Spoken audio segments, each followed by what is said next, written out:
Welcome. This is Sandra Hess, Executive Director of the Calaveras Wine Grape Alliance. Excited today to be joining a wonderful group of Calaveras Wine Region founders, historians who knew Barden Steven well.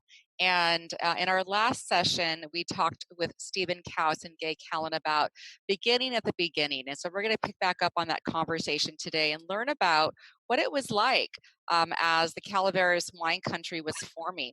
And so let's start off with introductions. If we could, we have Steve and Liz Milliere here. Welcome. Hello. Hi, welcome. How are you? Thank you so much for joining us today. Thank you. And so the founders of Milliere Winery and Black Sheep Winery, and we'll get into some background information in just a moment. We also have with us historian from Calaveras County, Judith Marvin. Welcome. Hello. Thanks so much for joining us here. And Martin Huberty, Calaveras Visitors Bureau and Film Commissioner of the Calaveras region. Welcome, Sandra, Martin. thanks for having me. Absolutely. So as we begin in the beginning today, about the gold mining times of Calaveras wine country and the progression of settlers from all over the world bringing their wares, their roots. And we know the first plantings in 1857, we had almost 6,500 vines planted. And then fast forward a little bit, of course, with the Depression in 1874, there was a little bit of a lull until about 1976 when Robert Bliss opened Chispa Cellars. And Barden Steven, of course, in 1974, planted his first grapes and asked Gay Callan and others, Stephen Kaus, the Kaus family, to also be involved in the vineyard side of what was happening in Calaveras. So enter then Steve and Liz Milliere, who I understand, Steve, you were the first winemaker at Ironstone Vineyards. Is that right? Oh, at Ironstone, absolutely. As I say, I'm employee number one at Ironstone. Before I got there, we just had pasture. And so what, Liz and Steve, what brought you both to Calaveras wine country? If you can tell us a little bit about your journey. Actually, I'm from Fresno, and Liz was living in San Jose. Okay. And we both worked up at David Bruce Winery. That's how we met. But even then, my vision for myself was to start my own winery by the time I was 35, and didn't really understand all that was involved. But I interviewed with Barden Steven, and he was, from this town I'd never heard of, Murphy's in Calaveras County, and he said he would be perfectly happy to have us come up and start our own winery. And that was pretty much all that we had to hear, because I'd just been grumbling and mumbling about wanting to get started, and I had a pretty aggressive timeline, and so that's when we decided to come on up.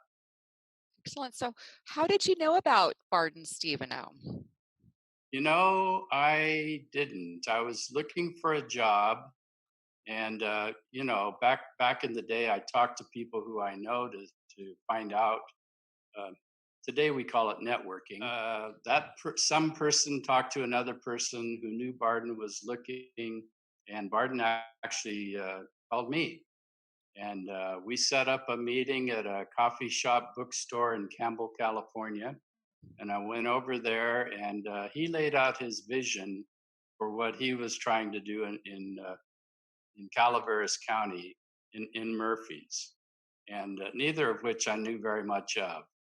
And it was pretty darn interesting. You have to remember that was 1982.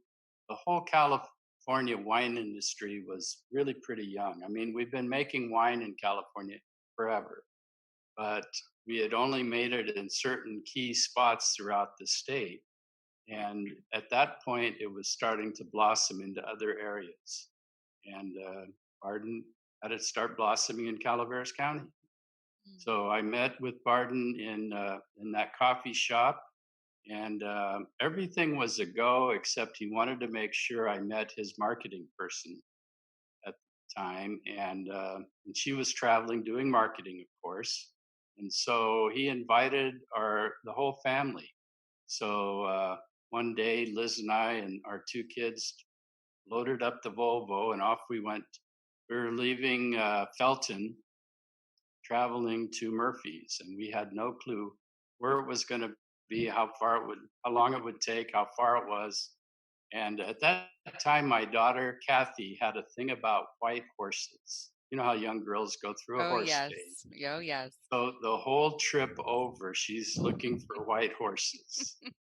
And long story short, we did get to meet Barden. We did not get to meet Pamela, his marketing person, because she was traveling again. And we made our trip there and back. Kathy never saw a white horse that she liked, but when we moved here, Kathy did finally get her white horse. But that was something that Murphy's offered to us. It gave us that opportunity. And Liz, Well, I how think old were your kids then? they were 1 and 3. They're Mhm. very young.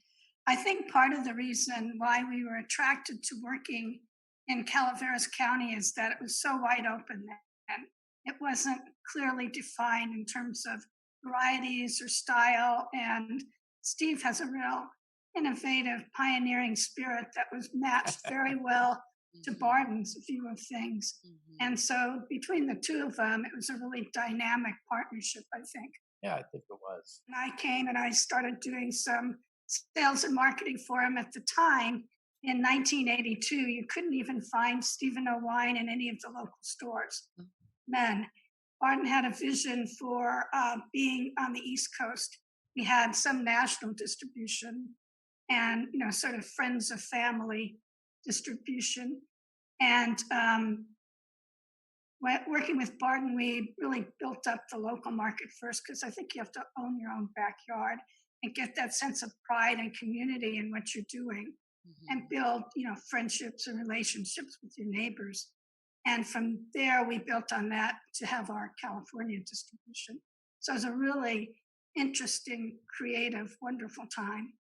And truly family based. I love that you made the move up with your family. And then, Liz, you were supporting the business on the marketing side. And so, right from the beginning, you were part of the wine industry. Oh, yeah. Well, back then, when you got involved in this business, the whole family made that same commitment. So, Judith, what were you up to in 1982?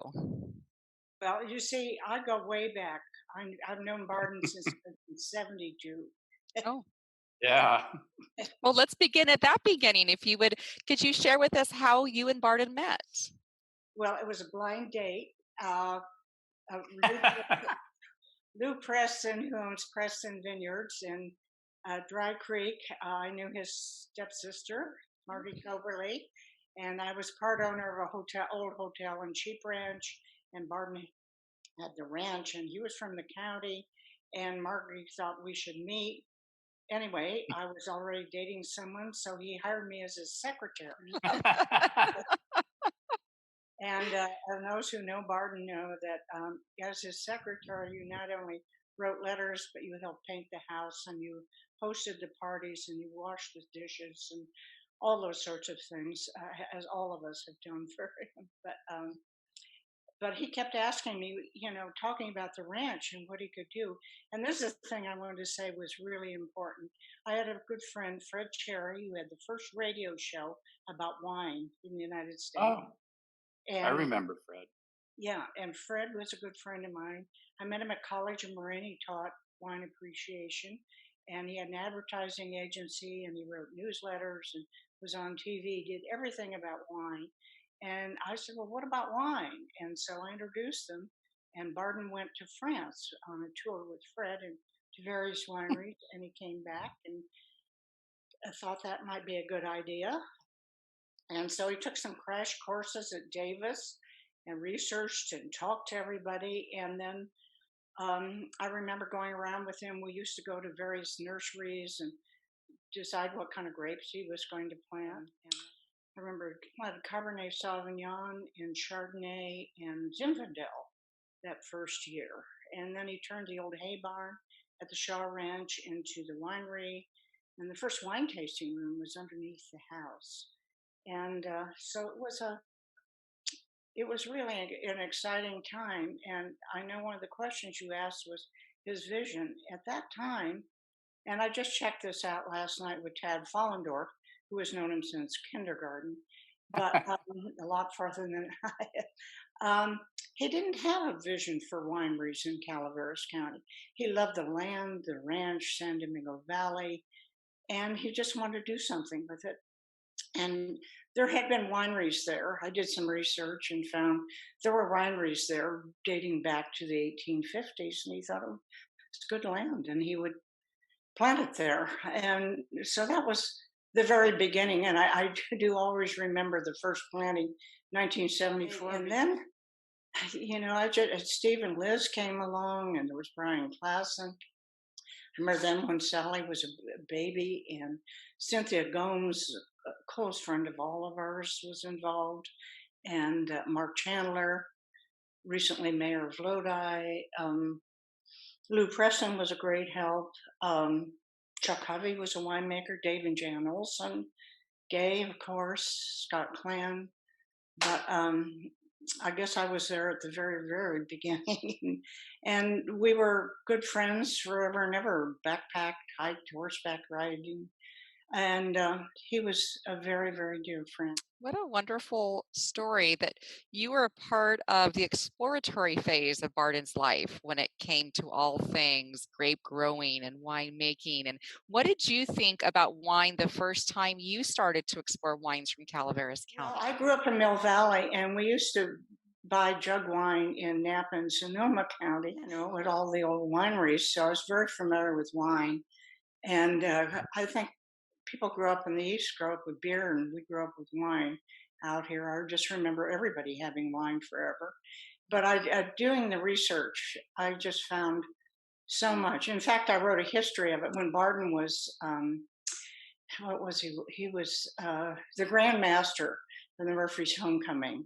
And I wrote a history of winemaking in Calaveras County. So I've really been involved in it for a long time and made wine with friends in Calaveritas and then here in Murphy's for 25 years. So thank you, Judith, for that background. You're welcome.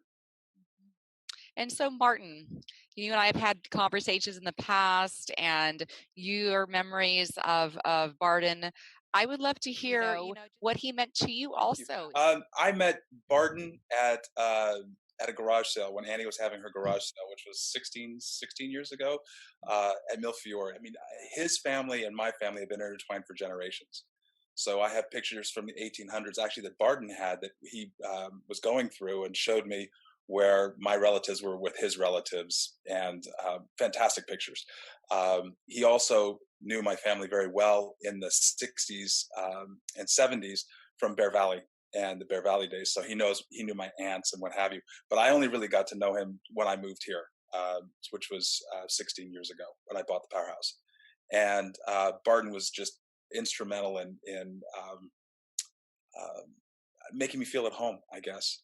He has, actually Steve just said it earlier, or you might have reiterated about being a pioneer.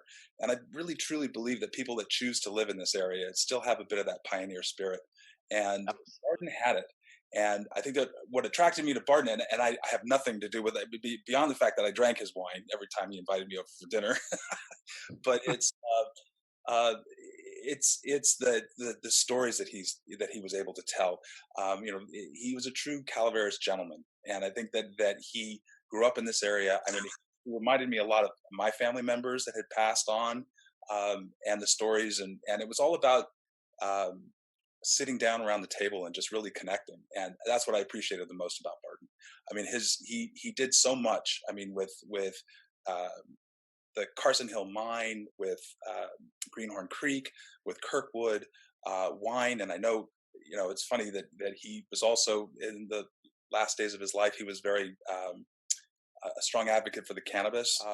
In any case, that's my connection to Barden. And he's just a true friend. And so, Martin, are you fifth generation Calaveras County? I'm technically sixth. So I didn't actually live in Calaveras County. I was born and raised in Sacramento, but the family ranch was here. So every weekend we would come. And then my grandmother had a cabin up at Lake Alpine.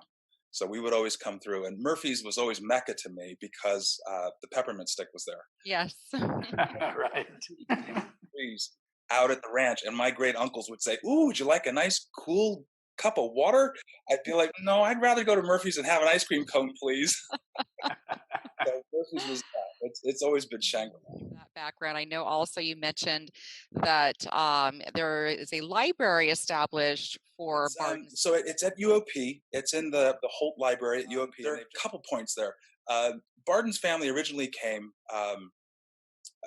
well, for the gold rush, and his great grandfather, Judy, correct me if I'm wrong here, was partnered with John Sutter. So he was here at the beginning, and he was the one that came. Gabriel Stevenow came and found Carson Hill. So that's what brought the Stevenows to Carson Hill. So at UOP in the Holt Library, the archives for him as well as his son Emil, and then Archie Stevenow, who was, I mean, Judy can tell you about Archie. All the archives are held there, and so that's where Bartons Archives went as well. And there is a study room there now called Barden Steven Study Room. That was done in his honor. Very special. Very nice. And so, Steve, getting back over to you on the winemaking side then of Calaveras County, obviously then you and your family make the move up, you start working together, you start exploring the land. I hear about, initially Judith talks about the Cabernet Sauvignon, the Zinfandel, the Chardonnay planted. What was happening for you? You know, it was a very exciting time to come here because everybody I worked with had that same zest for being here and doing something new. I know I met Gay one of the first few days I was here. My first night here, Barden took me down to the creek behind the Murphy's Hotel and we went fly fishing. That was fun. Very soon after that, I drove over to Amador with Pamela Hinckley as marketing director and attended one of the first Sierra Foothills Wine Region meetings.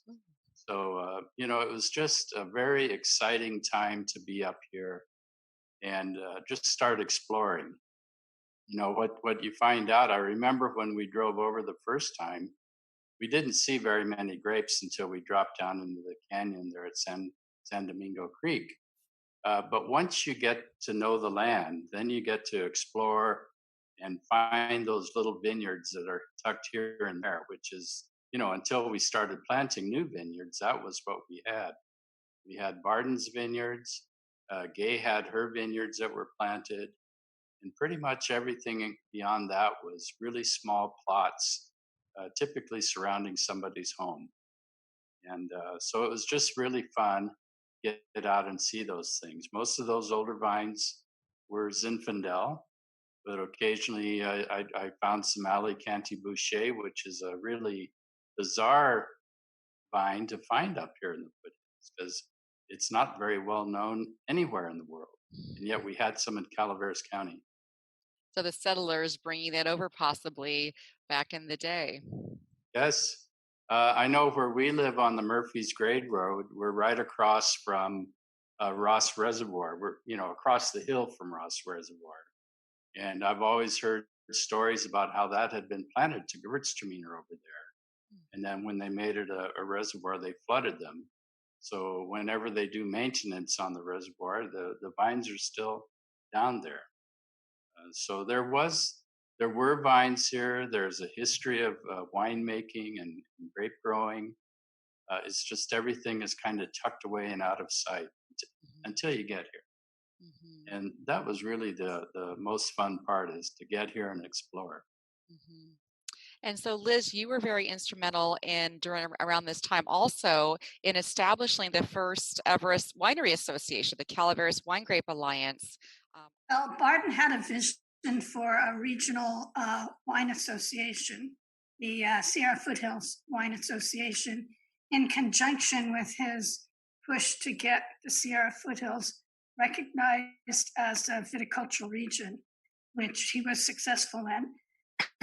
However, as things progressed, El Dorado and Amador preferred to have their own associations for their counties. And so we were left without really any any regional winery association. We had a loose kind of configuration of all the wineries and winemakers and grape growers here were all friends, and we worked together and promoted each other, but there was no real established form for it. And we were members of Wine Institute, and they came with an initiative to provide funding for regional associations. And I thought, aha, let's go get some money. So I applied for a grant and we got it, and we got everybody together and we formed our association, formed the corporation, and put out our first brochure. That was fun. Oh, yeah. Oh, well, we could not have done it without you. We appreciate all that you have done for the Calaveras Wine Grape Alliance today, now with 40 tasting rooms throughout Calaveras wine country, ranging from Angels Camp all the way up to the highest elevation, a little bit past Murphy's. And so back over to Steve, as we start to wrap up a little bit here today, I'd like to talk about the diversity when it comes to the number of wines that you're producing now at Milliere and Black Sheep. I know a lot of times when visitors come into the information center, they're just blown away about how many wines they can taste at the tasting rooms in Calaveras wine country. Oh boy, we make a lot of different wines, and A to Z. Yeah, A to Z, pretty much.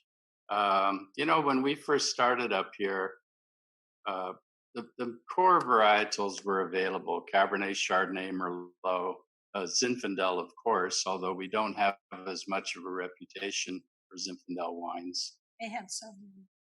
And Gay had Sauvignon Blanc and Chenin Blanc. Barden had actually made quite a reputation on Chenin Blanc. He had won quite a lot of prestigious awards with his first vintages of Chenin Blanc.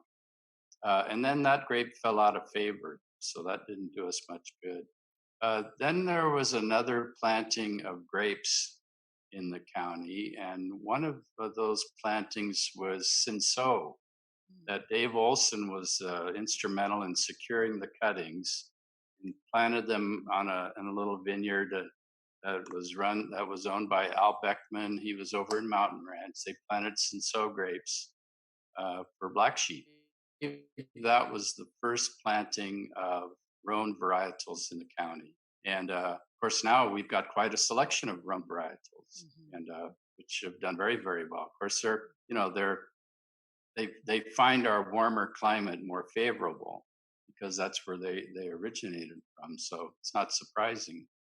And of course, today, for what Liz and I have going, we're just recently releasing a Malbec, which is, even though its origins are France, its greatest glory has been found in Argentina. And we're thinking that we've got a pretty nice site for Malbec in Calaveras County. And this year we're releasing Touriga, which is a Portuguese variety, most known for being the mainstay in port, but it's found a real home as a table wine. So, as Liz says, A to Z, and that keeps me the happiest. Well, I'm happy to think about tasting that sometime soon. Very exciting. Oh, yes. Thank you. So, getting back to the beginning and the memories of Barden, obviously Barden was a pioneer. He was an explorer. I hear that he was in many ways an innovator and a leader, and his love for wine was contagious. And so beyond his love for wine, what were some other passions of Barden's? Well, I know he loved to fly fish. Fishing was a big one. Fly fishing was his passion. And like I said, my first night here, that's what we did. I moved up here, I forget what month it was, maybe July or August. Liz had to stay in Felton with the kids. And so we got done with work that first day, and Barden and I went down and did fly fishing, which I had never done before. Oh. And but he was a real advocate for fly fishing. Well, to me, Barden was just this bundle of restless energy. He was always looking towards the next project. But when we were working with him, he did the gold mine and then the golf course. And then he had the house in Tahiti or Fiji. And then the sunken ship. The treasure hunt. treasure hunt. Yeah, yeah. And he started out making hot tubs. Right. Yeah, there was always something new. Stories. I mean, quite an adventurous spirit, I hear. And, I didn't have the opportunity to meet Barden. And so learning about him through these interviews the last couple of weeks has been very special. And I feel like I'm getting a true understanding of who he was as a person, his commitment to the Calaveras County wine region, but also as a friend, a mentor, somebody like, to your point, Martin, who would take time to sit down and really get to know you.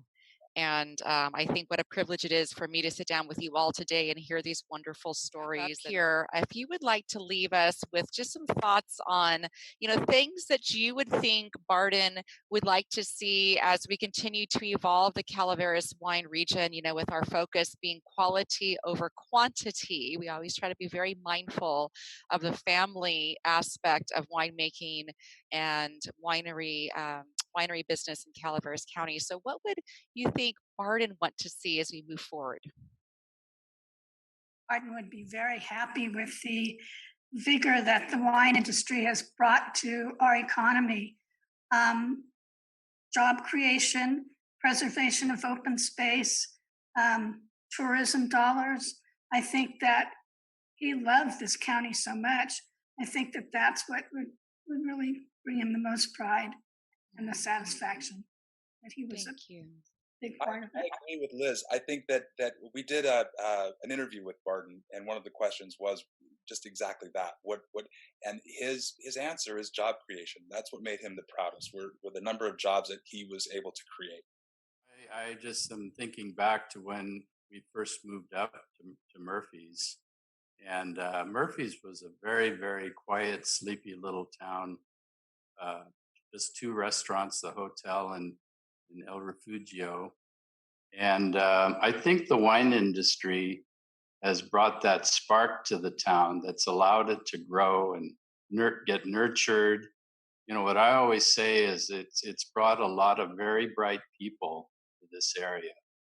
And not only did they have an entrepreneurial spirit, which Barden loved to see in others, that's how he viewed himself, as being an entrepreneur. But they brought that spirit, and they also brought a reverence for the past and trying to preserve the past in the present, so that we had a really nice future from it. I think that would make him the happiest.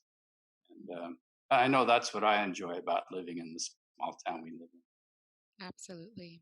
And Judith, speaking of preserving the past, we so appreciate your time and commitment as the historian here in Calaveras County. What would you think that Barden would want to see also as we continue to preserve the past? He just loved, we did lots of backpack trips and lots of hikes. We called it the Peak a Week group. We didn't do a peak a week, but we did a lot of peaks. And I think he just loved the land so much. And I think, as Martin said, the job creation was important to him. But he had a horse he used to keep out here. And it was just being on the land, fishing, horseback riding, hiking. Every year, we went up Wheeler Ridge, our first hike of the year, always Barden and I did. It was our tradition. And to look over all of that, I know he was a part of that.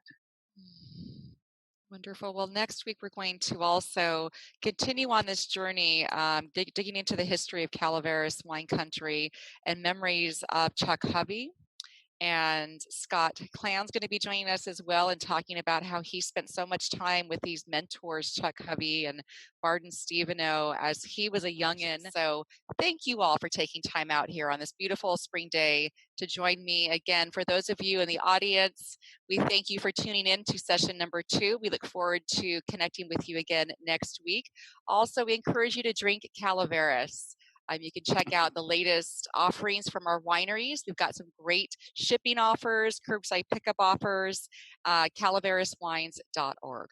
Cheers.